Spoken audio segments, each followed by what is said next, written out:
तुम यहाँ से चुपचाप चले जाओ, नहीं तो मुझे मैनेजर को बुलाना पड़ेगा। Gate lock. भाई सच बोलूं, अब ना तेरे में वो बात नहीं रही। इसे तो मैं बताऊंगा, पता नहीं अपने आप को क्या समझ रही है।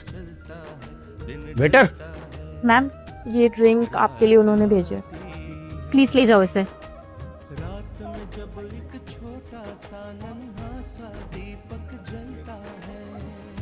सर, ये उन्होंने लेने से मना कर दिया। भाई मुझे लग नहीं रहा है कि ये इतनी आसानी से तेरे से मान जाएगी। अबे मेरे को क्या लग रहा है ना, इसका बंदा तेरे से भी ज्यादा अमीर होगा। अरे क्या हुआ, ले लेती ने ड्रिंक्स को। तुम जैसी लड़की को तो आदत होगी ऐसी फ्री ड्रिंक्स की। तो फुल इग्नोर कर रही है यार। अब नहीं कर पाएगी। मतलब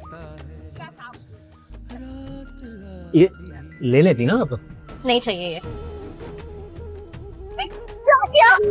सॉरी सॉरी सॉरी सॉरी यार, गलती से हो गया।